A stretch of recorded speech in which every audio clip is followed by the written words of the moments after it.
യാചിക്കാത്ത നന്മകൾ പോലുമീ എനിക്കേയോന്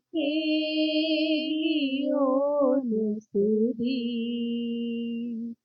നന്ദിയോടെ ഞാൻ സ്തുതി പാടിടും എന്റെ യേശുനാഥ.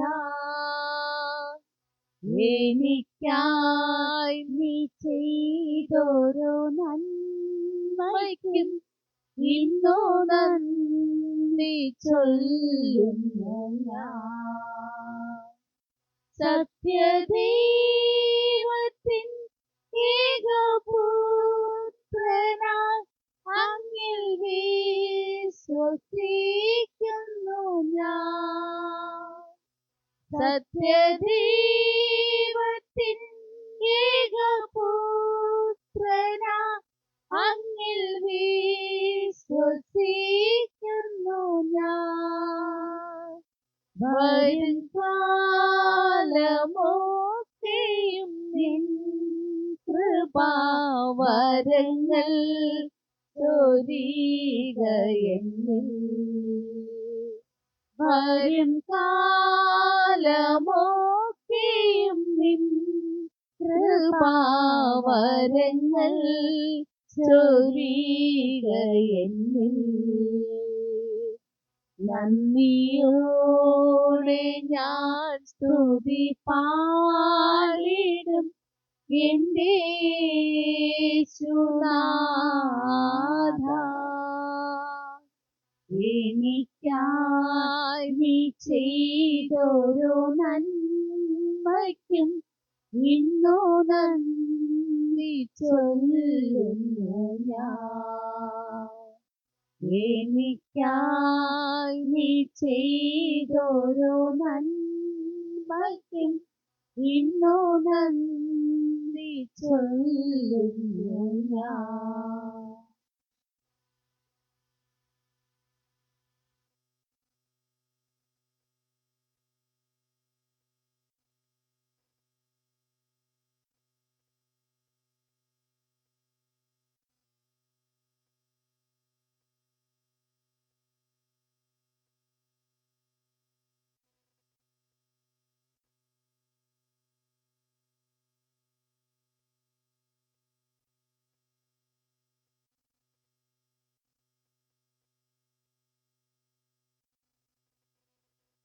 നിത്യതേജസിൻഘനമോർത്തിടുമ്പോൾ ഞൊടി നേരത്തേക്കുള്ള കഷ്ടങ്ങൾ സാരമില്ല.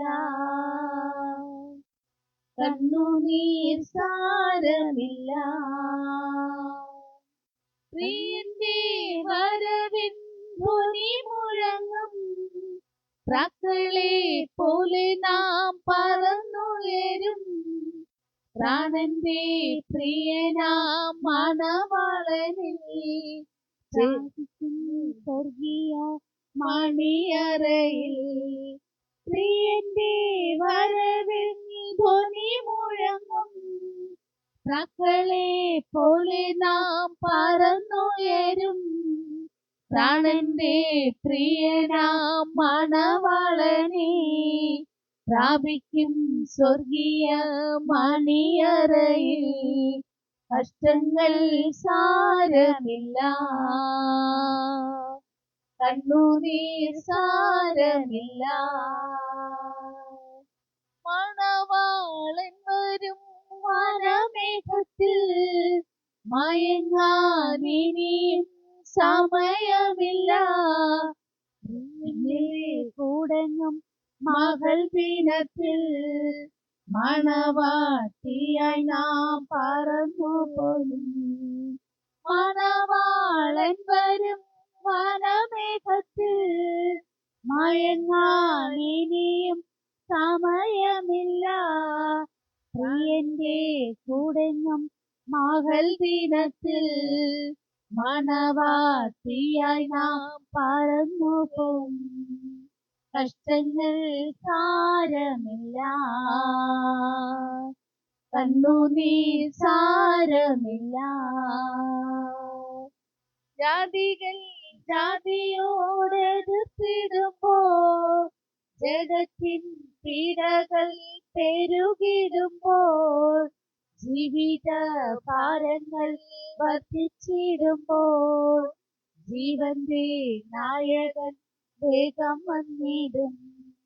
ജാതികൾ ജാതിയോട് എതിർത്തിടുമ്പോൾ, ജഡത്തിൻ പീഡകൾ പെരുകിടുമ്പോൾ, ജീവിത ഭാരങ്ങൾ വർദ്ധിച്ചിടുമ്പോൾ, ജീവന്റെ നായകൻ വേഗം വന്നിടും. കഷ്ടങ്ങൾ സാരമില്ല, കണ്ണുനീർ സാരമില്ല, യുദ്ധവും ക്ഷാമവും ഭൂകമ്പങ്ങളും യുദ്ധത്തിൻ ശ്രുതിയും കേൾക്കുന്നില്ലയോ? ഇസ്രായേലിൻ ദൈവം എഴുന്നള്ളുന്നേ, യേശുവിൻ ജനമേ ഒരുങ്ങുക നാം. യുദ്ധവും ക്ഷാമവും ഭൂകമ്പങ്ങളും യുദ്ധത്തിൻ ശ്രുതിയും കേൾക്കുന്നില്ലയോ? ഇസ്രായേലിൻ ദൈവം എഴുന്നള്ളുന്നേ, യേശുവിൻ ജനമേ ഒരുങ്ങുക നാം. കഷ്ടങ്ങൾ സാരമില്ല, കണ്ണുനീർ സാരമില്ല, നിത്യതേജസ്സിൻ ധനമോർത്തിടുമ്പോൾ, നൊടി നേരത്തേക്കുള്ള കഷ്ടങ്ങൾ സാരമില്ല, കണ്ണുനീർ സാരമില്ല.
ദൈവനാമത്തിന് മാത്രം ഉണ്ടായിരിക്കട്ടെ.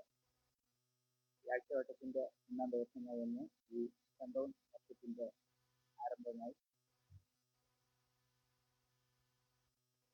ആരംഭത്തിൽ കടന്നു വന്നിരിക്കുന്ന എല്ലാവരെയും ദൈവനാമത്തിൽ സ്വാഗതം പറഞ്ഞുകൊള്ളുന്നു. ഈ സൺഡൗൺ വർഷത്തിന്റെ ആരംഭ ഗാനമായി സത്യപര ദൈവഗാനത്തിന് ISC ഉയർത്തിക്കുന്നത് അന്നോടെ ഞാൻ ശ്രദ്ധിക്കാത്തത്.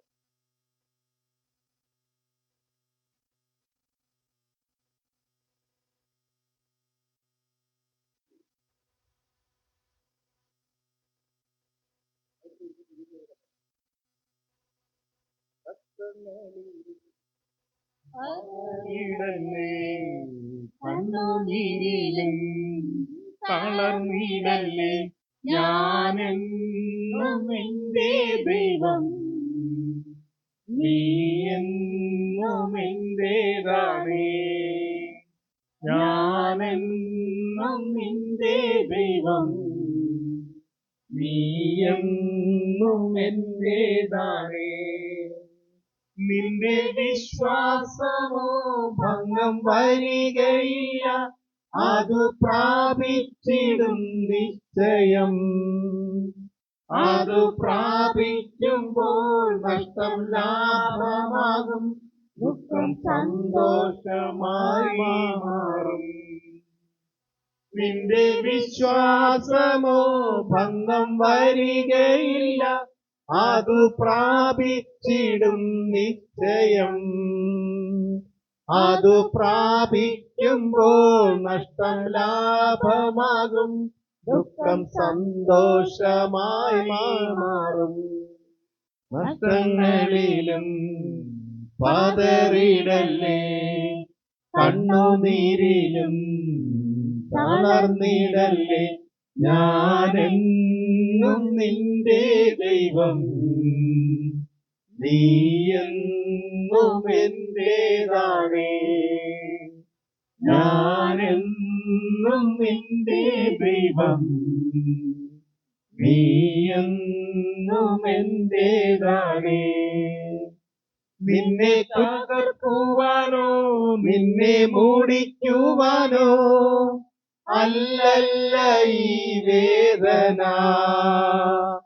നിന്നെ പണിതെടുത്തു നല്ല പൊന്നാക്കുവാൻ അല്ലയോ ഈ ശോധന. നിന്നെ തകർക്കുവാനോ നിന്നെ മൂടിക്കുവാനോ അല്ലല്ല ഈ വേദന. നിന്നെ പണിതെടുത്തു നല്ല പൊന്നാക്കുവാൻ അല്ലയോ ഈ ശോധന. കഷ്ടങ്ങളിലും പതറിയിടല്ലേ, കണ്ണുനീരിലും തളർന്നിടല്ലേ. ഞാനെന്നും നിന്റെ ദൈവം, നീയെന്നും എന്റേതാണേ. ഞാനെന്നും നിന്റെ ദൈവം, നീയെന്നും എന്റേതാണേ. നിന്നെ കുറ്റം വിധിച്ചു തള്ളിക്കളഞ്ഞെന്നാലും പിന്മാറിപ്പോയിടല്ലേ. പിറുപിറുപ്പില്ലാതെ മുൻപോട്ട് പോകുക, യേശു എന്നും നിന്റെ കൂടെ. നിന്നെ കുറ്റം വിധിച്ചു തള്ളിക്കളഞ്ഞെന്നാലും പിന്മാറിപ്പോയിടല്ലേ. പിറുപിറുപ്പില്ലാതെ മുൻപോട്ട് പോകുക, യേശു എന്നും നിന്റെ കൂടെ. കഷ്ടങ്ങളിലും പതറിയിടല്ലേ, കണ്ണുനീരിലും തളർന്നിടല്ലേ. ഞാനെന്നും നിന്റെ ദൈവം, നീയെന്നും എന്റേതാണേ. ഞാനെന്നും നിന്റെ ദൈവം, നീയെന്നും എന്റേതാണേ. സങ്കീർത്തനം 50 സങ്കീർത്തനം 1 മുതൽ 5 വരെയുള്ള വാക്യം. ദൈവം യഹോവയായ ദൈവം അരുളിച്ചെയ്തു, സൂര്യന്റെ ഉദയം മുതൽ അസ്തമയം വരെ ഭൂമിയെ വിളിക്കുന്നു. സൗന്ദര്യത്തിന്റെ പൂർണ്ണതയായ സീയോനിൽ നിന്നും ദൈവം പ്രകാശിക്കുന്നു. നമ്മുടെ ദൈവം വരുന്നു, മൗനമായിരിക്കുകയില്ല. അവന്റെ മുമ്പിൽ തീ ദഹിപ്പിക്കുന്നു. അവന്റെ ചുറ്റും വലിയൊരു കൊടുങ്കാറ്റടിക്കുന്നു. തന്റെ ജനത്തെ ന്യായം വിധിക്കേണ്ടതിന് അവൻ മേലിൽ നിന്നും ആകാശത്തെയും ഭൂമിയെയും വിളിക്കുന്നു. യാഗം കഴിച്ച് എന്നോട് നിയമം ചെയ്തവരായ എന്റെ വിശുദ്ധന്മാരെ എന്റെ അടുക്കൽ കൂട്ടുവരും. ഈ വാഴ്ച തിരുവനന്തപുരം.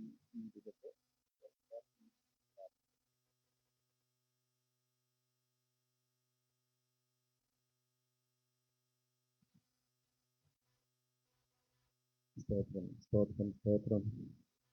നമുക്ക് പ്രാർത്ഥിക്കാം. മഹാപരിശുദ്ധ നിമിത്തിനും നീതിമാനുമായി നിങ്ങളുടെ വാഴ്ത്തപ്പെട്ട ദൈവമേ, സ്തുതിക്കുന്നവരെ കർത്താവെ, ഈ ശബത്താരാധന നിങ്ങൾക്ക് വൈകിട്ട് തന്റെ മുമ്പാകെ നിങ്ങൾക്ക് ഒരുമിച്ച് ആയിരിക്കാൻ ഒരു അവസരം കൂടെ നിങ്ങൾക്ക് നൽകിയതിനായി നിങ്ങളെ സ്തുതിക്കുന്ന സ്തോത്രത്തിൽ കർത്താവെ വായിച്ചു കേട്ട സങ്കീർത്തനത്തിൻ്റെ കർത്താവെ, അത് ഞങ്ങളിൽ 30, 60, 100 ഫലം കാഴ്ചയാക്കി തീർക്കുവാൻ അവിടെ ഇടയാക്കണം.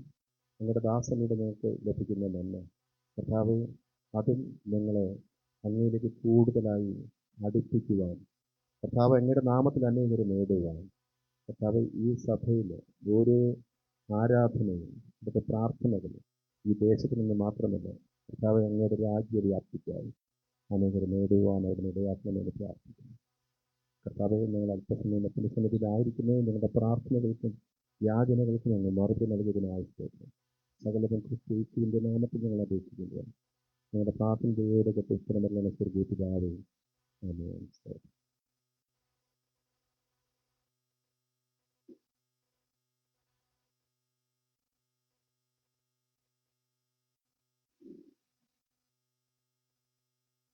ഇപ്പോൾ തിരുവചനം പ്രവർത്തിക്കേണ്ട സമയമാണ്. അതിലേക്ക് ഞാൻ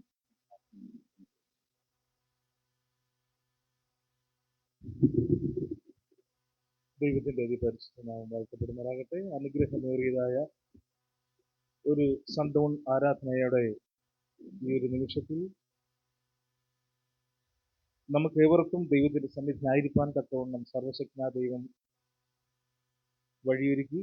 ഈ സമയത്ത് നാം ദൈവത്തിന്റെ ആലയത്തിലായിരിക്കുന്നു. തീർച്ചയായിട്ടും ഇതിൽ പങ്കാളിത്തം വഹിച്ചുകൊണ്ടായിരിക്കും നിങ്ങൾ എല്ലാവരും സർവശക്തനായ ദൈവം അനുഗ്രഹിക്കട്ടെ.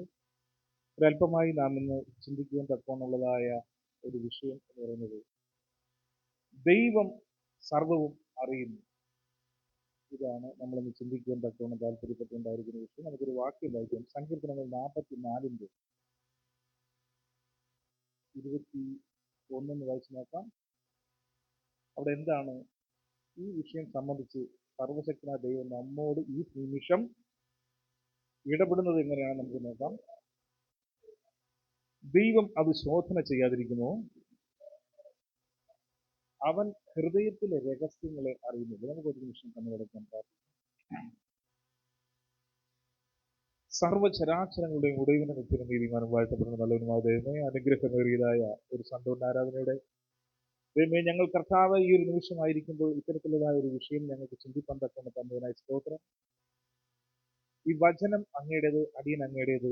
ഇവിടെ കേൾവിക്കാരായി ശബ്ദപരിധിക്കകത്തും ആലയത്തിനുള്ളിലുമായിരിക്കുന്ന ദൈവത്തിന്റെ ജനം ദൈവമേ, അത് അങ്ങയുടേതാണ് കർത്താവ്. അപ്രകാരമെങ്കിൽ ഞങ്ങൾ ചിന്തിക്കുന്നതായ വിഷയത്തിൽ മറഞ്ഞിരിക്കുന്ന മർമ്മങ്ങളെ ഇന്ന് ദൈവമേ ഈ ഒരു കർത്താവ് സന്ധ്യാസമയം വെളിപ്പെടുത്തുന്നതിനായി സ്തോത്രം. ഇതിനൊക്കെയും തടസ്സമായി നിൽക്കുന്ന ചിന്തകളെ ചിതറടിച്ചു കളയുന്ന ദൈവമേ, ഏകാഗ്രതയ്ക്ക് തടസ്സം സൃഷ്ടിക്കുന്ന, അശ്രദ്ധ കൊണ്ടുവരുന്ന സകല അന്ധകാര ശക്തികളുടെ കെട്ടുകളും പോരുകളും ബന്ധനങ്ങളും അമിക്കേറുകളും അടിമനോകളും വിളിശാപങ്ങൾ കൺകെട്ടുകൾ സർവവും ഇന്നുവെന്നും എന്നേക്ക് ഞങ്ങൾക്ക് വേണ്ടി കാൽവരി ക്രൂശിലേക്ക് കൊണ്ടുവരുന്ന കർത്താവായ യേശു ക്രിസ്തുവിന്റെ അധികാരമുള്ള നാമത്തിൽ അങ്ങയുടെ സന്നിധിയായിരിക്കുന്ന നിമിഷം പരിശുദ്ധാത്മാ നിയോഗത്താൽ ഞങ്ങൾ കർത്താവ് അതീവ ജാഗ്രതയോടെ ശ്രദ്ധയോടായിരിക്കാനുള്ള പ്രചോദനം അടിയങ്ങൾക്ക് തരും. സകലതും കർത്താവ് അങ്ങയുടെ സന്നിധിയിൽ താഴ്ത്തി പറഞ്ഞേൽപ്പിക്കുമ്പോൾ പ്രതിയുടെ പ്രാർത്ഥന. ഇവിടെ നാം ചിന്തിച്ചതായ വിഷയം ദൈവം സർവവും അറിയുന്നു. അങ്ങനെയെങ്കിൽ ആ ദൈവം ഹൃദയത്തിലെ രഹസ്യങ്ങളെ ദൈവം അറിയുന്നു എന്നെന്ത് ചെയ്യുന്നു? തിരുവചനത്തിൽ പറയുകയാണ്. നമുക്കറിയാം, സത്യവേദ പുസ്തകത്തിൽ നീ എന്റെ കൽപ്പനകളെ ഹൃദയത്തിൽ സംഗ്രഹിക്കുക, എന്റെ ഹൃദയത്തിൽ കരുതിക്കൊള്ളുക, എന്റെ ഹൃദയത്തിൽ ഓർമ്മിച്ച് വെക്കുക, ഇങ്ങനെയൊക്കെയുള്ളതായ പല പദങ്ങൾ ബൈബിളിന്റെ ഭാഗത്ത് എന്ത് ചെയ്യുന്നു? യഥാർത്ഥത്തിൽ മനുഷ്യ ശരീരത്തിലെ ഹൃദയത്തിന്റെ ധർമ്മം അതാണ്. ഹൃദയം എന്ന് കൊണ്ട് ഉദ്ദേശിക്കുന്നത് ഹൃദയം എന്ന അവയവം. ആ അവയവത്തിലാണോ ഇതൊക്കെ സംഗ്രഹിക്കുകയും ചിന്തിക്കുകയും ആലോചിക്കുകയും ചെയ്യുന്നത്? ഹൃദയത്തിന്റെ ധർമ്മം എന്താണ്? ശരീരത്തിന്റെ എല്ലാ ഭാഗത്തേക്കും രക്തം പമ്പ് ചെയ്യുക എന്നുള്ളതാണ്. എന്നാൽ സത്യവേദ പുസ്തകത്തിൽ ഹൃദയം എന്നുകൊണ്ട് ഉദ്ദേശിക്കുന്നത് എന്താണ്? ആ തലച്ചോറിനെയാണ്, അല്ലേ? അത് അങ്ങനെ പറഞ്ഞു. ഇവിടെ പറയുന്നു ഹൃദയത്തിലെ രഹസ്യങ്ങളെ ദൈവം എന്ത് ചെയ്യുന്നു? അറിയുന്നു. നമ്മുടെ ചിന്തകളും നമ്മുടെ പ്രവൃത്തികളും ആലോചനകളും എല്ലാം സർവശക്തനായ ദൈവം മുന്നമേ എന്ത് ചെയ്തിരിക്കുന്നു? അറിഞ്ഞിരിക്കുന്നു. അതുകൊണ്ടാണ് ഒരു മനുഷ്യനെ സംബന്ധിച്ചിടത്തോളം ആ മനുഷ്യൻ എപ്രകാരം അവന്റെ ജീവിതം മുന്നോട്ട് നയിക്കണമെന്നും അവൻ നാളെ എന്തായി തീരണമെന്നും എങ്ങനെ ആയിരിക്കണമെന്നുള്ളതൊക്കെ ദൈവത്തിന് മുൻകൂട്ടി ആ വ്യക്തിയെക്കുറിച്ച് എന്തുണ്ട്? വ്യക്തമായൊരു പദ്ധതിയുണ്ട്. ദൈവത്തിന് പദ്ധതിയുണ്ട്. ആ പദ്ധതി കൃത്യമായ രീതിയിൽ ആ വ്യക്തിക്ക് അനുഗ്രഹത്തിൻ്റെതായ അവസ്ഥയിൽ നിലനിൽക്കണമെങ്കിൽ ആ വ്യക്തി ദൈവത്തോടുള്ള ബന്ധത്തിൽ എന്ത് ചെയ്യണം? എപ്പോഴും ചേർന്നിരിക്കുന്ന ഒരു വ്യക്തിയായിരിക്കണം. എങ്കിൽ മാത്രമേ ദൈവം ആ പദ്ധതി, ദൈവം ഒരുക്കിയിരിക്കുന്നതായ അനുഗ്രഹമേറിയതായ പദ്ധതി ആ വ്യക്തിയുടെ ജീവിതത്തിൽ എന്ത് ചെയ്യുള്ളൂ? നിറവേറുകയുള്ളൂ. ഇന്ന് നാം കടന്നു വന്നതായ പ്രിയ സഹോദരൻ ഒരു സംശയം ചോദിച്ചു, അല്ലേ? എന്താണ് ഹോശയ എന്ന് പറയുന്നതായ പ്രവാചകൻ? ആ പ്രവാചകന്റെ മോശ പ്രവാചകന്റെ, മോശ എന്നാ പറയുന്നത്, മോശയുടെ മക്കളെ കുറിച്ച് അദ്ദേഹം എന്ത് ചെയ്തൊരു സംശയം ചോദിച്ചത്. അവരെ കുറിച്ച് എന്തില്ല, അവരെ കുറിച്ച് എന്ത് ചെയ്യുന്നില്ല, പിന്നീട് പറയുന്നില്ല എന്നുള്ളതായ ഒരു ഭാഗം പറയുന്നുണ്ട്. എന്നാൽ നമ്മൾ വിശദമായിട്ട് പഠിച്ച് മനസ്സിലാക്കിയ സമയത്ത് എന്താണ്, മോശയുടെ തലമുറയിൽപ്പെട്ട പലരെയും ദൈവം എന്ത് ചെയ്തു, പിന്നത്തേതിൽ വലിയ നിലയിലാക്കിയെന്ന് നമുക്ക് മനസ്സിലാക്കാൻ സാധിക്കുന്നു. അവർ ആ സമയത്ത് സാധാരണക്കാരെ പോലെ എന്ത് ചെയ്തു, ജീവിച്ചു. മോശയുടെ തലമുറയിലുള്ളതായ മോശയുടെ മക്കൾ എന്ത് ചെയ്തു, സാധാരണക്കാരെ പോലെ ജീവിച്ചു. എന്നാൽ അതിനുശേഷം ഉണ്ടായതായ തലമുറകൾ മുതൽ എന്ത് ചെയ്തു, വലിയ വലിയ രീതിയിൽ ഉയർച്ച പ്രാപിക്കത്തക്കതായ നിലയിലുള്ളതായ വ്യക്തി ജീവിതങ്ങൾ അവരുടെ കുടുംബത്തിൽ നിന്നും മക്കളായിട്ട് വരുന്ന തലമുറകൾ എന്ത് ചെയ്യുന്നു, ഉയർന്നു വന്നു എന്നുള്ളത് നമുക്ക് മനസ്സിലാക്കാൻ സാധിക്കും. അതെന്തെന്നറിയാവോ? കാരണം മോശയുടെ മക്കളെ കുറിച്ചല്ല, മറിച്ച് അവരുടെ തലമുറകൾ ഇന്ന രീതിയിലാകുന്ന ദൈവത്തിന് എന്ത് ചെയ്യുന്നുണ്ട്, നേരത്തെ അവരെ ഓരോരുത്തരെ കുറിച്ചും പദ്ധതിയുണ്ട്, അല്ലേ? ആ പദ്ധതി നിറവേറുന്നു. ഇവിടെ ഇത്തരത്തിൽ നമ്മൾ നോക്കുമ്പോൾ ഹൃദയങ്ങളെ കുറിച്ച് ദൈവം വിവേചിക്കുന്നതുമായി ബന്ധപ്പെട്ട് മറ്റൊരു വാക്യം അപ്പോസ്തല പ്രവൃത്തികൾ അതിന്റെ 15-ാം അധ്യായം അതിന്റെ 8-ാമത് വാക്യത്തിൽ എന്താണ് പറയുന്നത് നമുക്ക് നോക്കാം. അവിടെ എന്താണ് നമ്മുടെ ഹൃദയ വിചാരങ്ങളെ, നമ്മുടെ ചിന്തകളെ കുറിച്ച്, നമ്മുടെ ആലോചനകളെ കുറിച്ച് സത്യവേദ പുസ്തകം നമ്മോട് എന്താണ് സംസാരിക്കുന്നത് നമുക്ക് നോക്കാം. ഹൃദയങ്ങളെ അറിയുന്ന ദൈവം, അതെ, ഹൃദയങ്ങളെ അറിയുന്ന ദൈവം നമുക്ക് തന്നതുപോലെ അവർക്കും പരിശുദ്ധാത്മാവിനെ കൊടുത്തുകൊണ്ട് സാക്ഷി നിന്നു. അവർക്കും പരിശുദ്ധാത്മാവിനെ കൊടുത്തുകൊണ്ട് സാക്ഷി നിന്നു. വിശ്വാസത്താൽ അവരുടെ ഹൃദയങ്ങളെ ശുദ്ധീകരിച്ചതിന് നമുക്കും അവർക്കും തമ്മിൽ ഒരു വ്യത്യാസവും വച്ചിട്ടുണ്ട്. ഇവിടെ ഇത്തരത്തിലുള്ളതായ ഒരു വാക്യം ഇവിടെ വായിച്ചെന്ന് പറഞ്ഞു കഴിഞ്ഞാൽ, അപ്പോസ്തലനായ പത്രോസ് ജാതികളുടെ ഇടയിൽ ദൈവത്തിന്റെ പ്രവൃത്തി ശരിയായ രീതിയിൽ പരിശുദ്ധാത്മാവിനാലും എന്ത് ചെയ്യുന്നു, നടത്തപ്പെടുന്നു എന്നുള്ളതായ ഒരു തിരിച്ചറിവ് ആർക്കുണ്ടായി? പത്രോസിനുണ്ടായി. കാരണം ഒരു ദിവസം നമുക്കറിയാം എന്താണ്, പത്രോസ് ഒരു ദർശനം കാണുകയാണ്. എന്താണ്? ഒരു തുപ്പട്ടി എന്ത് ചെയ്യുന്നു, ഇങ്ങനെ ഇറങ്ങി വരുന്നു. അതിനകത്ത് എന്തൊക്കെയുണ്ട്? സകല യുവജാതി, അല്ലേ, സർവവും. ഇന്നും ചില സാധാരണക്കാരായിട്ടുള്ള ചില സ്ഥലത്തുള്ള ഒരു ദൈവത്തെ പ്രസംഗിച്ചെന്ന് പറഞ്ഞു കഴിഞ്ഞാൽ, ഈ സർവ്വലോകത്തുള്ള സകല മാംസങ്ങളും നമുക്ക് എന്ത് ചെയ്യും, ഭക്ഷിക്കാം. ഇങ്ങനെയാണ് ആ ഒരു വാക്യത്തെ എന്ത് ചെയ്തത് അവർ വിവേചിച്ച് പറഞ്ഞത്. ഈ അദ്ദേഹം പ്രസംഗിച്ച് പറഞ്ഞത് അങ്ങനെയാണ്. അതായത് നമ്മുടെ രീതി അനുസരിച്ച്, അല്ലെങ്കിൽ സത്യവേദ പുസ്തകം അനുസരിച്ച് അങ്ങനെയാണ്. മറിച്ച് അങ്ങനെയല്ല. മറിച്ച് എന്താണ്, എല്ലാ ജനവിഭാഗങ്ങളെയും, എല്ലാ ഗോത്ര വിഭാഗങ്ങളെയും മനുഷ്യനായിട്ട് ജനിച്ചതായ ഒരു വ്യക്തിയാണെങ്കിൽ അവർക്ക് എല്ലാവർക്കും വേണ്ടിയിട്ടുള്ളതാണ് സത്യവേദ പുസ്തകം ദൈവത്തിൽ വിശ്വസിക്കുന്നത്. അങ്ങനെ ക്രിസ്തുവിനെ സ്വന്തം രക്ഷിതാവായി സ്വീകരിച്ചുകൊണ്ട് ആദിമ നൂറ്റാണ്ട് കാലഘട്ടത്തിൽ ആരെല്ലാം ദൈവസഭയോട് ചേർന്നു അവരൊക്കെ ദൈവം എന്ത് ചെയ്യുന്നു, ആത്മീയമായി ഇസ്രായേലിലേക്ക് എന്ത് ചെയ്യുന്നു, ദൈവം അംഗീകരിക്കുന്നു. ഈ സത്യം അപ്പോസ്തലനായ പത്രോസ് എന്ത് ചെയ്തു, മനസ്സിലാക്കി. ഈ ഒരു സംഭവത്തിന് ശേഷമാണ് പത്രോസ് എന്ത് ചെയ്തത്, ജാതികളുടെ ഇടയിൽ എന്ത് ചെയ്യുന്നു, സുവിശേഷം പ്രസംഗിക്കാനായിട്ട് അല്ലെങ്കിൽ ഉള്ളതായ മനസ്സൊരുക്കം കാണിച്ചത്. പിന്നീട് ഇല്ലെങ്കിൽ എന്താണെന്നറിയാമോ, യഹൂദന്മാരുടെ ഇടയിൽ മാത്രം തന്നെ ആയി ചുരുങ്ങി പോകുമായിരുന്നു. യഹൂദ വിഭാഗത്തിൽപ്പെട്ട വിവിധ ജോലികൾ ഏർപ്പെട്ടിരുന്നതായ വ്യക്തികൾ ഇതാവുമായിരുന്നു, മാത്രം ഒതുങ്ങിപ്പെടുന്നു. എന്നാൽ എന്താണ്, അവസാനം നമുക്ക് മനസ്സിലാക്കുന്ന യഹൂദന്മാരിൽ നിന്ന് അത് പുറം ജാതികളിലേക്ക് എന്ത് ചെയ്തു, ഈ നിത്യസുവിശേഷം പോവുകയാണ് ചെയ്യുന്നത്, അല്ലേ? മറ്റ് പലരും അത് ഏറ്റെടുക്കുന്നു. അതാണ് ഇവിടെ നമുക്ക് മനസ്സിലാക്കി തരുന്നത്. അപ്പോ ഇവിടെ ഇത്തരത്തിലുള്ളതായ ഒരു സമയത്ത് ഈ വിഷയം വരുന്നെന്ന് പറഞ്ഞാൽ, അപ്പോസ്തലനായ പത്രോസ് ജാതികളുടെയിൽ ദൈവത്തിന്റെ പ്രവൃത്തി ശരിയായ രീതിയിൽ പരിശുദ്ധാത്മാവിനാൽ നടത്തിക്കപ്പെടുമ്പോൾ ചിലര് പരീശന്മാരുടെ പക്ഷത്തു നിന്നും വിശ്വാസത്തിലായവർ ജാതികളായിരുന്നവരെയും അതുപോലെ എന്ത് ചെയ്യുന്നു, നിർബന്ധിച്ച് പരിച്ഛേദന ചെയ്യണം, മോശയുടെ നിയമപ്രമാണം ആചരിക്കാൻ നിർബന്ധിക്കുന്നതായ ഒരു അവസ്ഥ ഉണ്ടാകും. അതായത് ജാതിയിൽ നിന്ന് ക്രിസ്തുവിനെ പറഞ്ഞ് വിശ്വാസത്തിൽ കടന്നു വന്നവർ എന്ത് ചെയ്യണം, മോശയുടെ നിയമപ്രമാണം അനുസരിച്ച് അവരെന്ത് ചെയ്യണം, പരിച്ഛേദന ചെയ്യണം എന്നുള്ളതായ ഒരു നിർബന്ധം പരീക്ഷ പക്ഷത്തു നിന്നും ഉണ്ടായി.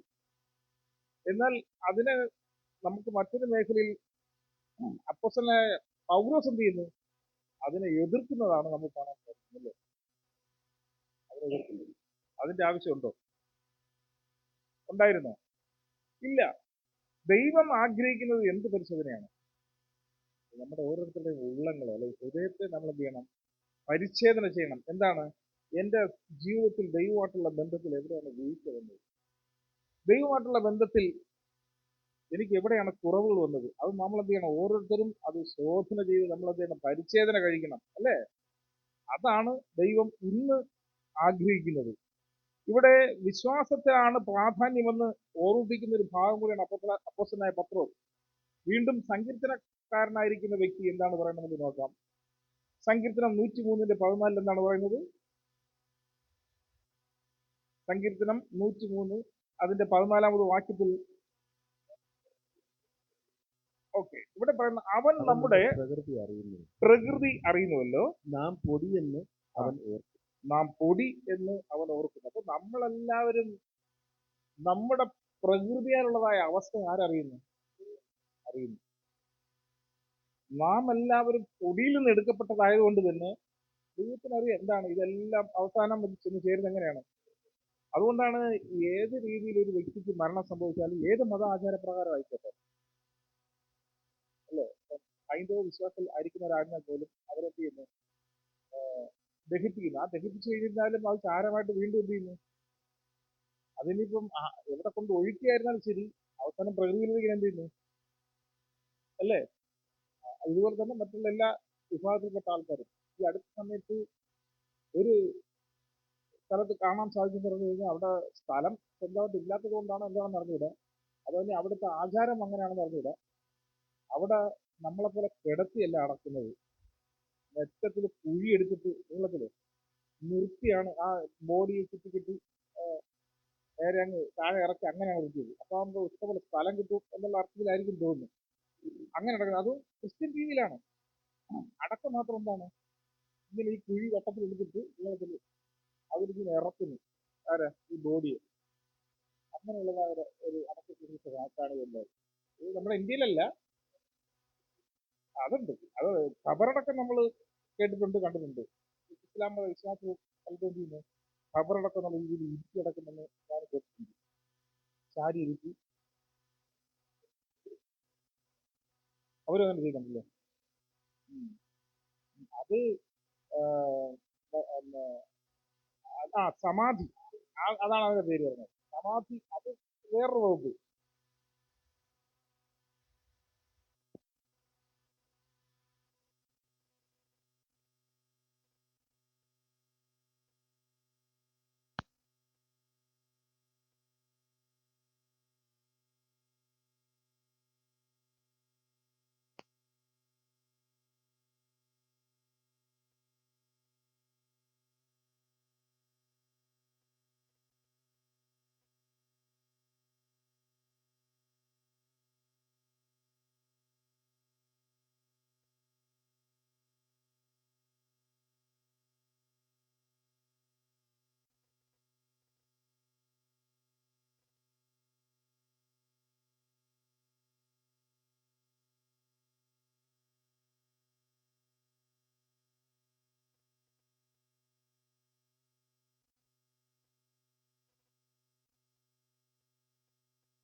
ഇതൊക്കെ ചെയ്യുന്നുണ്ട്. ഇത് ഞാനത് പറയാൻ പറഞ്ഞാൽ മനുഷ്യൻ പൊടിയിലേക്ക് തന്നെ എടുത്തത് പൊടിയിലേക്ക് തന്നെ എന്ത് ചെയ്യുന്നു? പോകേണ്ടതാകുന്നു എന്നുള്ളതായ ഒരു ഓർമ്മപ്പെടുത്തൽ ഇവിടെ സങ്കീർത്തനക്കാരൻ ഇവിടെ പറഞ്ഞിരിക്കുകയാണ്. നമ്മുടെ അവസ്ഥ, നമ്മുടെ പ്രകൃതി അവൻ അറിയുന്നു. അവൻ നമ്മുടെ പ്രകൃതി അറിയുന്നല്ലോ, നാം പൊടി എന്ന് അവൻ ഓർക്കുന്നു എന്നോട് പറയുകയാണ്. വീണ്ടും നമുക്ക് വായിക്കാൻ 2 തിമോഥെയോസ് എഴുതിയ ലേഖനം അതിന്റെ 2-ാമത്തെ 19-ാമത് വാക്യത്തിൽ എന്താണ് ഈ സംബന്ധിച്ച് പറയുന്നത്? അതിന്റെ 2:19 എങ്കിലും ദൈവത്തിന്റെ സ്ഥിരമായ അടിസ്ഥാനം നിലനിൽക്കുന്നു. എങ്കിലും ദൈവത്തിന്റെ സ്ഥിരമായ അടിസ്ഥാനം നിലനിൽക്കുന്നു. നിലനിൽക്കുന്നു. കർത്താവ് തനിക്കുള്ളവരെ അറിയുന്നുവെന്നും ആ. കർത്താവിന്റെ നാമം ഉച്ചരിക്കുന്നവനെല്ലാം അനീതി വിട്ടകർന്ന് കൊള്ളട്ടെ എന്നും ആകുന്നു അതിന്റെ മുദ്ര. ഇവിടെ ഒരു മുദ്രയെ കുറിച്ച് പറയുകയാണ്. ഈ മുദ്രയുടെ പ്രധാന പ്രാധാന്യം എന്ന് ചോദിച്ചു കഴിഞ്ഞാൽ, നമുക്കറിയാം ദൈവത്തിന്റെ മുദ്ര എന്ന് ചോദിച്ചു കഴിഞ്ഞാൽ ചില സഭക്കാർ പറയും ഇതാണ് പരിശുദ്ധാത്മാവ്. ഇല്ലേ? ചിലർ പറയും ദൈവത്തിന്റെ മുദ്ര എന്ന് ചോദിച്ചു കഴിഞ്ഞാൽ ഭയങ്കര അഗ്നിച്ചേരി പറഞ്ഞിട്ടാണ് ദൈവത്തിന്റെ മുദ്ര ശബദം ജനത്തിന് ഒരു അടയാളമായിട്ട് കൊടുത്തിരിക്കുന്നു, അല്ലേ? മുദ്രയായിട്ട് കൊടുത്തിരിക്കുന്നു. പരിശുദ്ധാത്മാവ് മുദ്രയായിട്ട് കൊടുത്തിരിക്കുന്നു. ചില സ്ഥലങ്ങളിൽ എന്ത് ചെയ്യുന്നുണ്ട്, അത് ഞാൻ പിന്നീട് പറയാം. അപ്പോൾ അത്തരത്തിലുള്ളതായ കാര്യങ്ങൾ അവരെന്ത് ചെയ്യുന്നു, പറയുന്നുണ്ട്. അപ്പൊ ഇവിടെ നാം വായിച്ചിരിക്കുന്നത് ചോദിച്ചു കഴിഞ്ഞാൽ അത് വായിക്കുന്നതാണ് എങ്കിലും ദൈവത്തിന്റെ സ്ഥിരമായ അടിസ്ഥാനം നിലനിൽക്കുന്നു. കർത്താവ് തനിക്കുള്ളവരെ അറിയുന്നുവെന്നും. അപ്പൊ ദൈവത്തിന്റെ സ്ഥിരമായിട്ടൊരു അടിസ്ഥാനമുണ്ട്, അല്ലെ? എന്താണ് ദൈവത്തിന്റെ സ്ഥിരമായ അടിസ്ഥാനം? ആ അടിസ്ഥാനത്തിന് മേലാണ് മറ്റ് സർവ്വം ഉപയോഗിക്കുന്നത്. ദൈവത്തിന്റെ 10 കൽപ്പനകളാകുന്ന അടിസ്ഥാനം. ഈ അടിസ്ഥാനത്തിൽ മാത്രമായിരിക്കും പിന്നീട് ഈ അടിസ്ഥാനം കെട്ടിയതിന് ശേഷം ആണല്ലോ വേറെ എന്തും നമ്മൾ അതിന്റെ മുകളിൽ കെട്ടിപ്പടുക്കുന്നത്. ആ അടിസ്ഥാനത്തിൽ തന്നെ ചില കല്ലില്ലെങ്കിലുള്ള സ്ഥിതി എന്തായിരിക്കും? മൂലക്കല്ലില്ല, ഇടയ്ക്കുള്ള കല്ലില്ല. ഇപ്പം തന്നെ അറിയാം, ഭൂകമ്പം, പ്രളയം, അല്ലേ? ഈ വലിയ ഭൂകമ്പം വരുന്ന സമയത്ത് അടിസ്ഥാനം ശരിയല്ലെങ്കിൽ മൊത്തവും കുടുങ്ങി ആടിപ്പോയി. ഇപ്പം ചില രാജ്യങ്ങളിൽ സ്പെയിനിലേക്ക് അനധികൃത കുടിയേറ്റക്കാർ എന്ത് ചെയ്യുന്നു, വളരെ വേഗത്തിലാണ്. ഒരു ദിവസം 60,000 പേര് ഒരു ലൈസൻസും ഇല്ലാതെ കടൽ വഴി നീന്തിയൊക്കെ എന്ത് ചെയ്യുന്നു വന്ന് കയറുന്നു മറ്റൊരു രാജ്യത്തിലേക്ക്, അല്ല സ്പെയിനിലേക്ക് വന്ന് കയറുന്നു. ഒരു ദിവസം 60,000 പേര് ഈ ഒഴുകി വന്ന് കയറുന്ന, അതായത് മറ്റിടത്ത് പട്ടിണിയും പരിവട്ടവും പിന്നെ അരാജകത്വമായി പോയി. രാജാവ് ഭരിക്കുന്ന രാഷ്ട്രമാണ്. പക്ഷെ രാജാവ് ഉണ്ടെങ്കിൽ തന്നെയും തെരഞ്ഞെടുപ്പ് നടക്കണമെങ്കിൽ തന്നെയും ഏത് പാർട്ടിക്കാരെ ഒന്ന് ഭരിച്ചാൽ ശരി, രാജാവ് ചാവുന്നവരെ രാജാവ് തന്നെ അദ്ദേഹത്തിൽ തന്നെയാണ് ഉള്ളത്. അവരെന്താണ്, കൂടുതൽ സമ്പന്നതയിൽ ജീവിക്കുന്നവർക്ക് വേണ്ടി മാത്രം അവരുടെ രാഷ്ട്രത്തെ കെട്ടിപ്പടുക്കുന്നതായ ഒരു സാധാരണക്കാരെ കുറിച്ച് ജനങ്ങളെ കുറിച്ച് യാതൊരു ബോധമില്ലാത്തത് കൊണ്ട് യുവജനങ്ങൾക്ക് തൊഴിലില്ല, ഒരവസരവും ഇല്ല. അങ്ങനെ പട്ടിണിയും പരിവട്ടമായതുകൊണ്ടാണ് ഇവരെല്ലാവരും ചെയ്യുന്നത് മറ്റു രാജ്യങ്ങളിലെങ്കിലും പോയി ചെന്ന് രക്ഷപ്പെടാന്നുള്ള രീതിയിൽ കടൽ മാർഗവും അല്ലാതെയും ഒരു ദിവസം കൊണ്ട് 60,000 പേരൊക്കെ കയറി പോകുന്നു പറഞ്ഞു കഴിഞ്ഞാൽ അവസാനം മിലിറ്ററി ഇറക്കേണ്ടി വന്നു ഇവരെ തടയാൻ വേണ്ടി. സ്ത്രീകളും കുട്ടികളുമായിട്ടുള്ള അനേകർ പട്ടിണി ഇറക്കുന്നതായ ഒരു അവസ്ഥ. കാരണം പുരുഷന്മാരെല്ലാവരും ഇങ്ങനെ പോയി കഴിഞ്ഞാൽ അവരുടെ ആൾക്കാരെല്ലാം അനാഥരായി പോകും, പലരും അനാഥരായി പോകും. ഈ കുട്ടിയും തിരക്കിൽപ്പെട്ടപ്പോൾ തന്നെ ഏകദേശം 50-57 പേര് മരിച്ചു. വെള്ളത്തിൽ മുങ്ങിയും അല്ലാതെയും കരയിൽ കിടന്നും ചവിട്ടിയും പിന്നെ പട്ടാളക്കാരുടെ ഈ പറഞ്ഞതായ അവരുടെ ആക്രമണവും എല്ലാം കൂടെ ചേർന്നു. ഇതൊക്കെ ഈ അരാജകത്വത്തെ ഉണ്ടാകുന്നത് നമ്മുടെ ഇന്ത്യയിൽ, നമ്മുടെ ഭൂമിയിൽ തന്നെയാണ്. മനുഷ്യരുടെ ഇടയിലാണ് ഇങ്ങനെയൊക്കെ സംഭവിച്ചുകൊണ്ടിരിക്കുന്നത്. ഇതൊക്കെ നമ്മുടെ നാല് ചുറ്റിലും സംഭവിച്ചുകൊണ്ടിരിക്കുന്ന സമയത്തും ദൈവം തനിക്കുള്ളവരെ എന്ത് ചെയ്യുന്നു, അറിയുന്നു. അതായത് ദൈവത്തിന്റെ 10 കൽപ്പനയായിരിക്കുന്ന അടിസ്ഥാനമിട്ടിരിക്കുന്ന കല്ലിന്മേൽ നിലനിൽക്കുന്നതായ ദൈവത്തിന്റെ ജനത്തെ ആരറിയുന്നു? ദൈവം അറിയുന്നു. പിന്നെന്താണ്?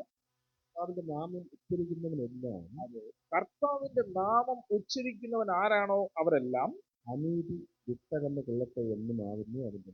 അപ്പോ അതിന്റെ അർത്ഥം എന്താണ്? അനീതി വിട്ടകന്ന് കൊള്ളട്ടെ എന്നുമാകുന്നു അതിന്റെ മുദ്ര. അപ്പോ അനീതി അവരുടെ ഇടയിൽ ഉണ്ട്.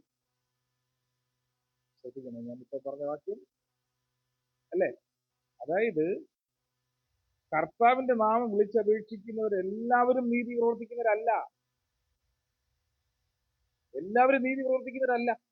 അതുകൊണ്ടാണ് എന്ത് ചെയ്യുന്നത്, ഇത്തരത്തിലൊരു വാക്യം പറഞ്ഞതാണ്, കർത്താവിന്റെ നാമം ഉച്ചരിക്കുന്നവനെല്ലാം അനീതി. അതുകൊണ്ട് എന്ത് ചെയ്യണം? നീതിയല്ലാത്ത പ്രവൃത്തി ചെയ്യുന്നവരെല്ലാം.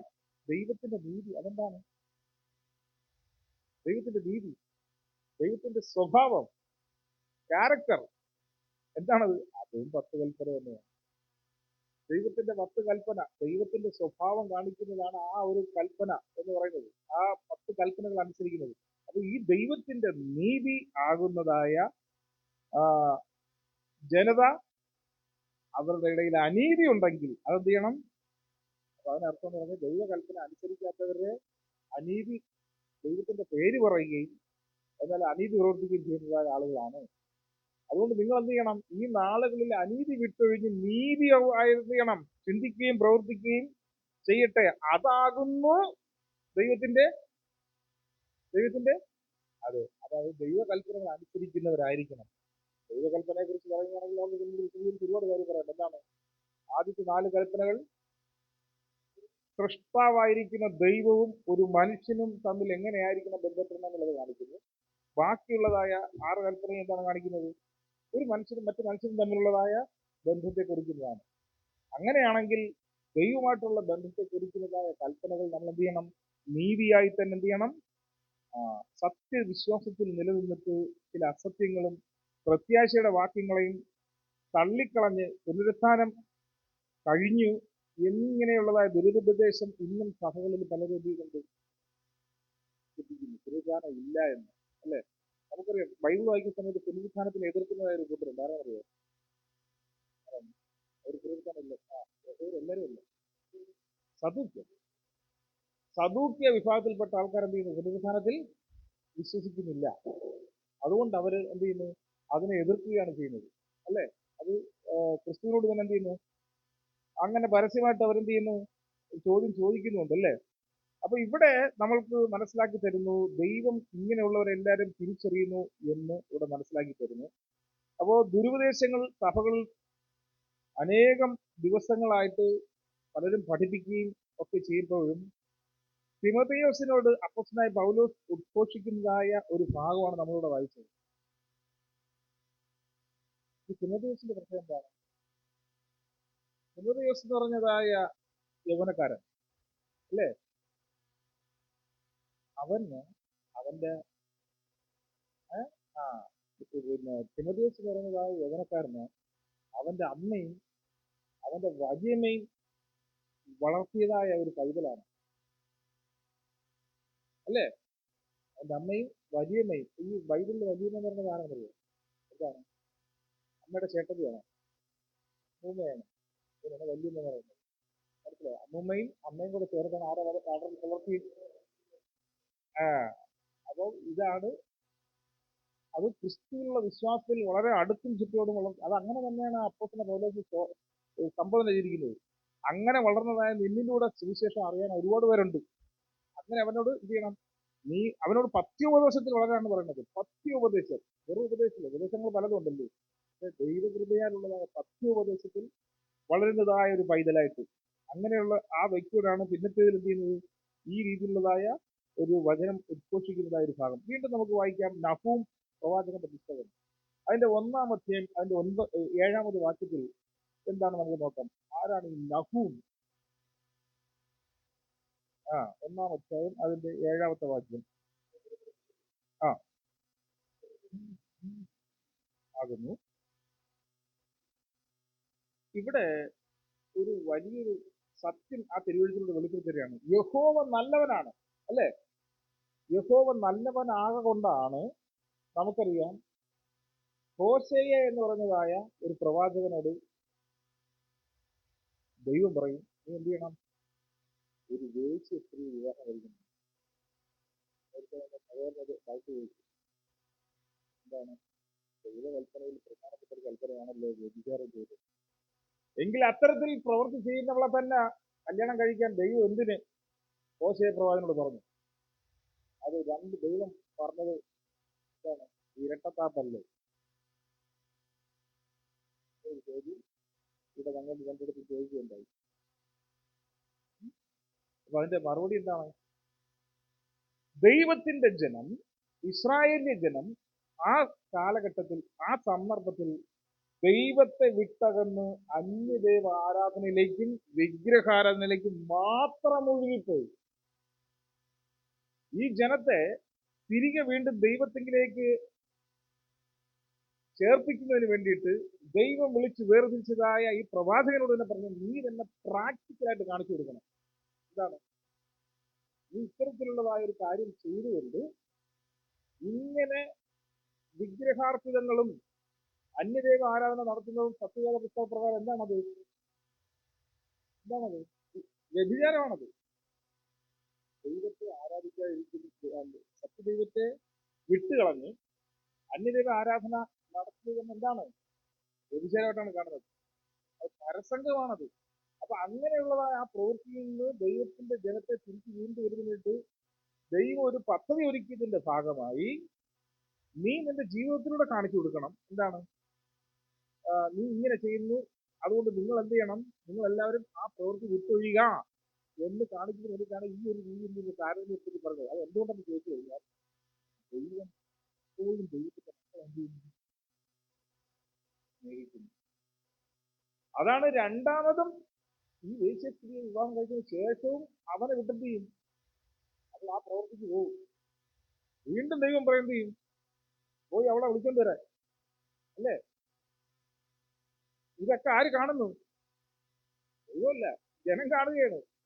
ഈ ജനം എന്താണെന്ന് ചോദിച്ചു കഴിഞ്ഞാൽ നിങ്ങൾ അവനെ നോക്കുന്നത് ശരി, പക്ഷെ നിങ്ങൾ ചെയ്യുന്നത് എന്താണ്? അന്യദൈവ ആരാധനയിലേക്ക് മുഴുകി വിഗ്രഹാരാധനയിൽ മാത്രമായി പോകുന്നു.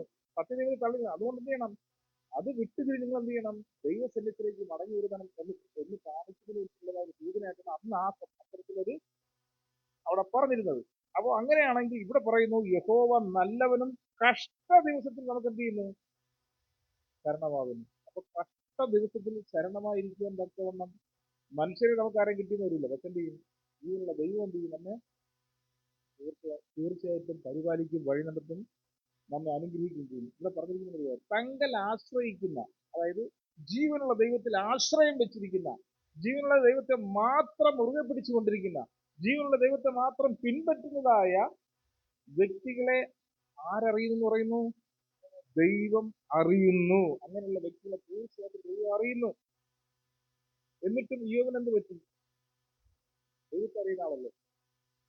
അവിടെ പൈശാചികമായ ഒരു പരീക്ഷണത്തിൻ്റെതായ ഒരു വിധേയമാക്കി മാറ്റുകയാണ് ചെയ്യുന്നത്. അല്ലേ? എന്റെ സുഹൃത്തുക്കളും എന്റെ എല്ലാവരും തള്ളി പറഞ്ഞു. ഭാര്യ പറഞ്ഞെന്നറിയോ? ഇനിയെങ്കിലും ആ ദൈവത്തെ തള്ളി കളഞ്ഞിട്ട് കത്തിയുടെ ദേഹമാസകരം കൃഷ്ണൻ ബാധിച്ചതായ ഒരവസ്ഥയിലായിരുന്നപ്പോഴത്തേക്ക് ഓട്ടാഞ്ചൊല്ലി ഇങ്ങനെ അറിയോ?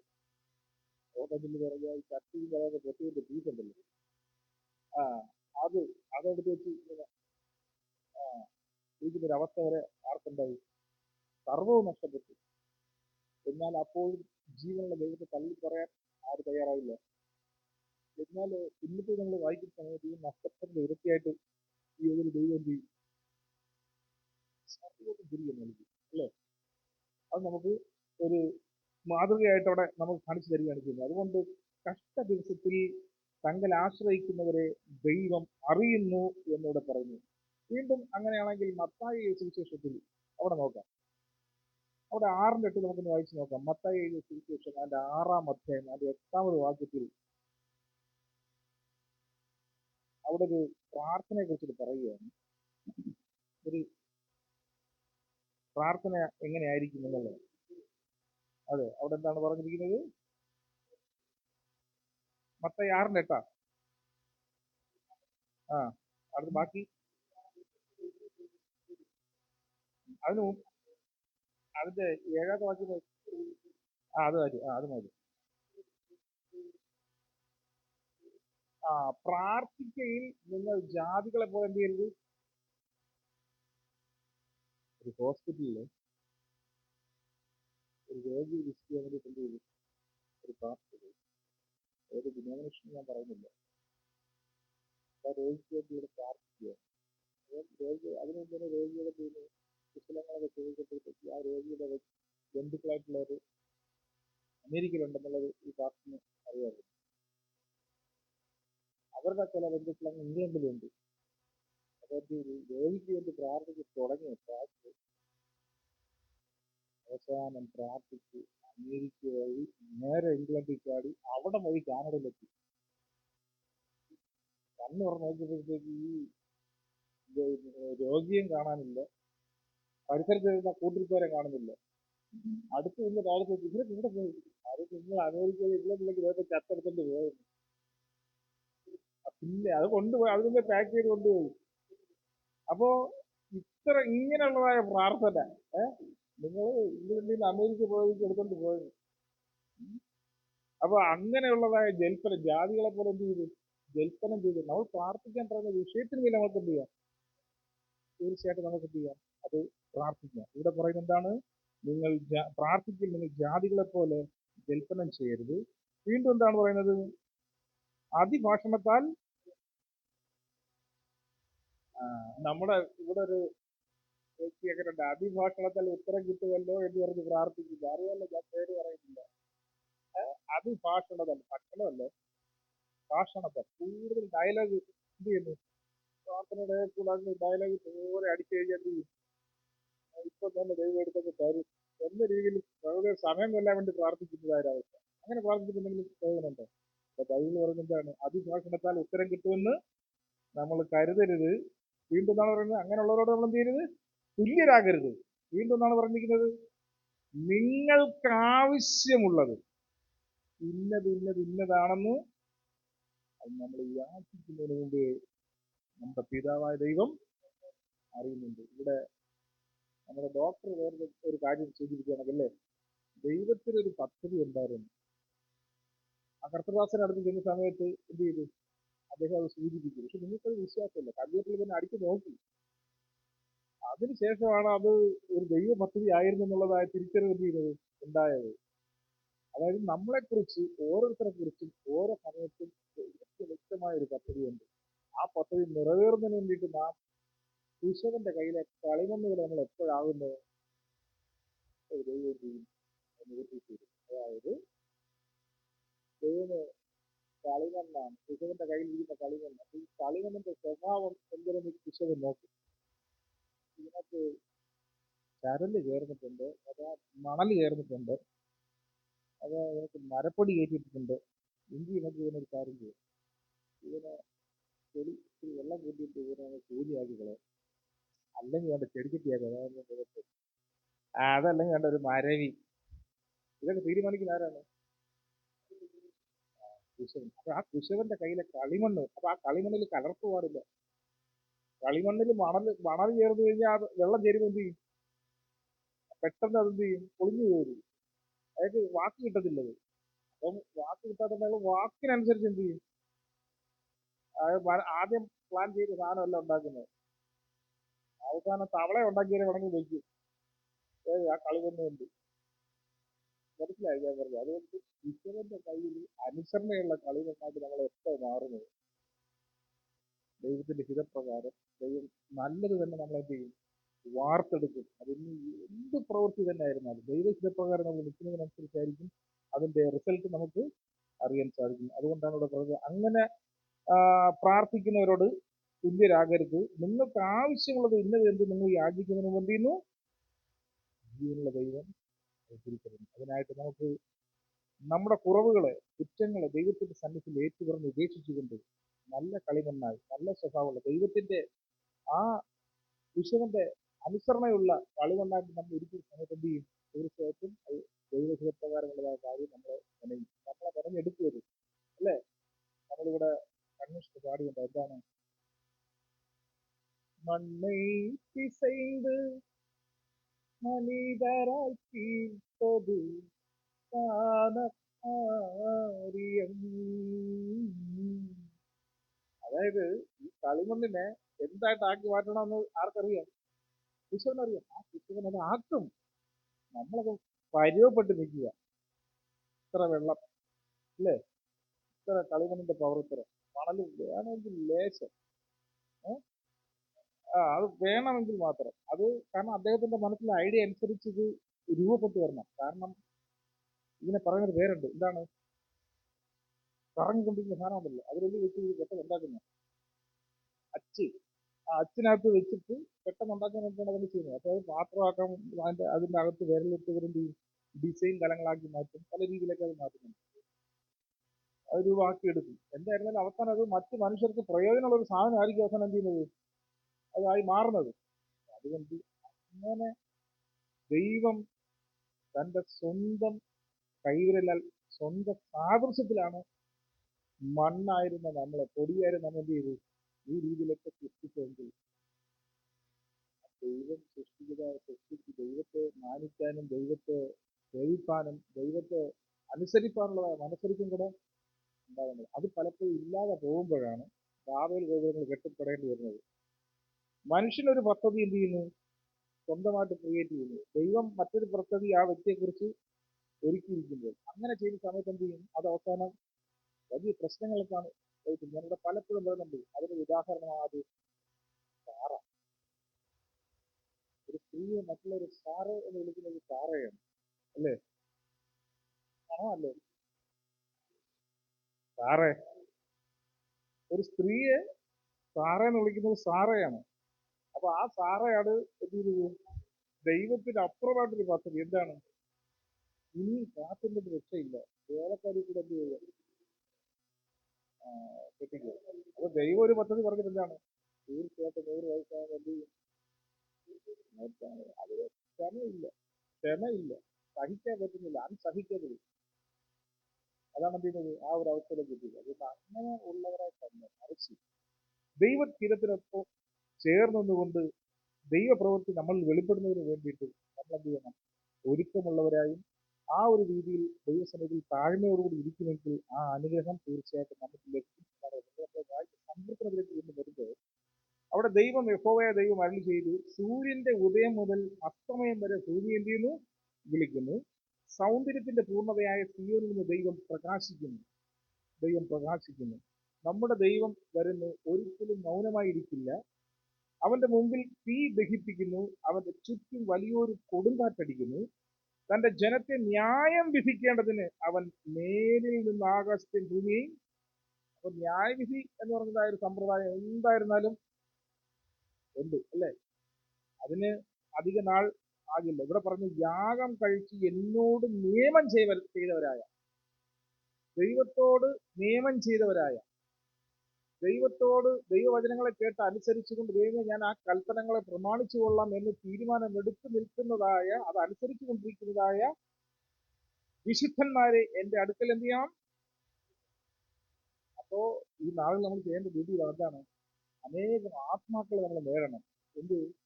ദൈവകൽപ്പന പ്രമാണിക്കുന്നവരാക്കി തീർക്കുന്നതിന് വേണ്ടിയിട്ടും വിശുദ്ധ ശബദികളെ വിശേഷാൽ ആരാധിക്കുന്നവരായിട്ട് തീരുന്നതിന് വേണ്ടിയിട്ട് നമ്മളത് അനേകം ചേർക്കുന്നതിന്റെ ഭാഗമായിട്ടാണ് ഇത്. ഏത്?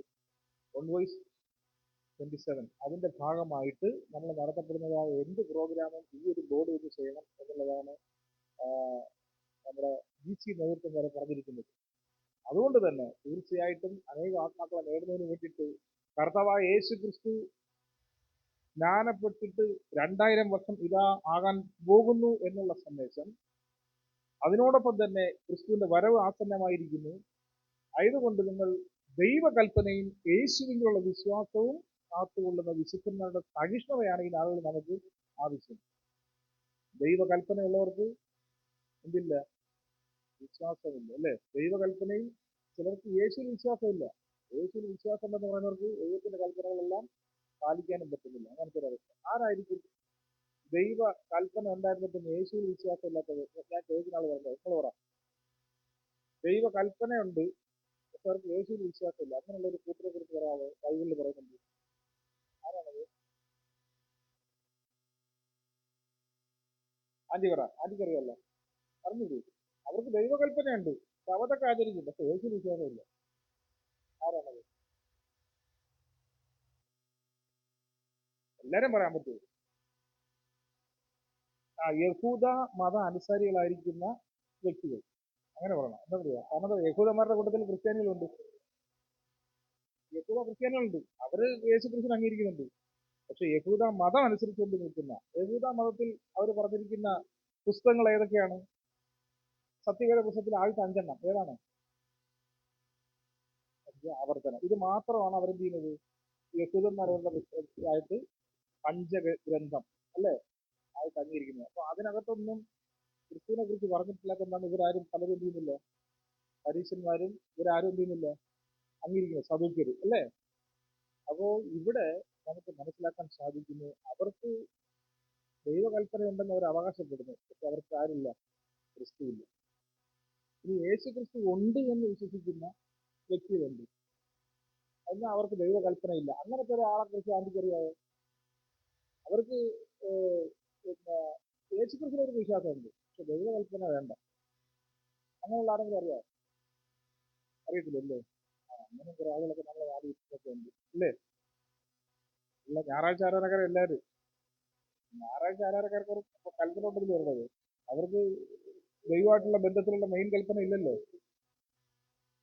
അവർക്ക് യേശുവിൽ വിശ്വാസമുണ്ട്, പക്ഷേ ഇതില്ല, കൽപ്പനകളിൽ അവർ പ്രസംഗിക്കുന്നില്ല ഇല്ല. അതുകൊണ്ടാണ് ഞാൻ അതിൽ പറഞ്ഞത്. അത് എന്നാലോ സത്യവേദ പുസ്തകം, വെളിപ്പാട് പുസ്തകത്തിൽ പറഞ്ഞത് ദൈവത്തിന്റെ കൽപ്പനയും യേശുവിലുള്ള വിശ്വാസവും കാത്തുകൊള്ളുന്ന വിശുദ്ധന്മാരുടെ സഹിഷ്ണുതയാണ് ഈ നാളിൽ നമുക്ക് ആവശ്യം. ഈ രണ്ട് സാധനം ഉള്ളവർക്ക് സഹിഷ്ണുത ഇല്ലെന്നും കൂടെയാണ് അവർ പറഞ്ഞിരിക്കുന്നത് അല്ലേ?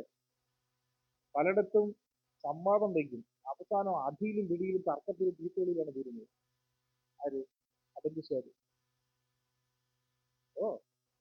സംവാദം വയ്ക്കും, പക്ഷെ അവസാനം തർക്കത്തിലും ബഹളത്തിലും തീരുന്നതായ ഒരു ദുരവസ്ഥ. അതുകൊണ്ടാണ് അവർക്ക് എന്തില്ലാത്തത്? സഹിഷ്ണുതയില്ല. ദൈവകൽപ്പനയുണ്ട്, യേശുവിന് വിശ്വാസമുണ്ട്, പക്ഷെ വിശുദ്ധന്മാരുടെ സഹിഷ്ണുതയില്ല. അപ്പൊ ഇങ്ങനെ പല രീതിയിലാണ് എന്ത് ചെയ്തത് നിറഞ്ഞു നിൽക്കുന്നുള്ള സത്യം മനസ്സിലാക്കും. എന്നാൽ ഇതിൽ നിന്നെല്ലാം വ്യത്യസ്തമായിട്ട് യഥാർത്ഥത്തിൽ നമുക്ക് സഹിഷ്ണുതയുള്ളവരായ ദൈവകൽപ്പനയും യേശുവിലുള്ള വിശ്വാസം കാത്തുകൊണ്ട് നിൽക്കുവാൻ ഈ നാളുകളിൽ സർവശക്താ ദൈവം കേൾവിക്കരായിരിക്കും ഓരോരുത്തർക്കും സർവശക്താ ദൈവം ശക്തി വേറട്ടെ എന്ന് മാത്രം പറഞ്ഞുകൊണ്ട് ഗുരുജന ഭാഗത്തിൽ നിന്നുകൊള്ളുന്നു. ദൈവം നമ്മെ ധാരാളം അനുഗ്രഹിക്കട്ടെ.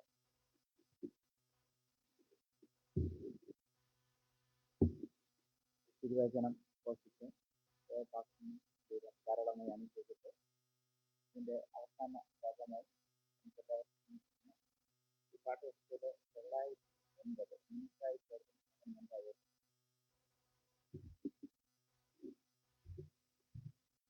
നിനക്കായി കരുതും അവൻ നല്ല ഓഹരി, കഷ്ടങ്ങളിൽ നല്ല തുണയേശു, കണ്ണുനീരവൻ തുടയ്ക്കും.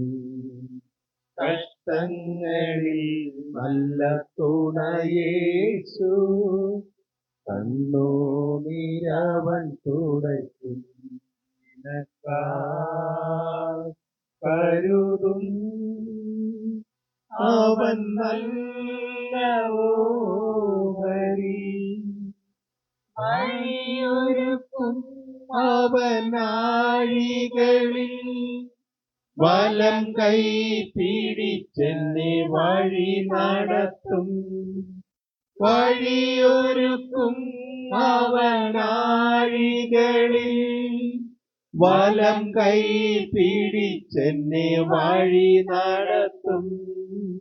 വാതിലുകൾ പലതും അടഞ്ഞിടിലും, വല്ലഭൻ പുതുവഴി തുറന്നിടുമേ.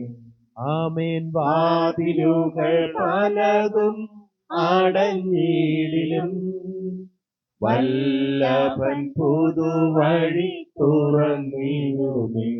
നിനക്കായി കരുതും അവൻ നല്ല ഓഹരി, നമ്മുടെ നിക്ഷേപമേ. വാക്കു പറഞ്ഞവൻ മാറുകില്ല, വാഗ്ദത്തം നമ്മുടെ നിക്ഷേപമേ. വാക്കു പറഞ്ഞവൻ മാറുകില്ല, വാനവും ഭൂമിയും മാറിയിടുമേ.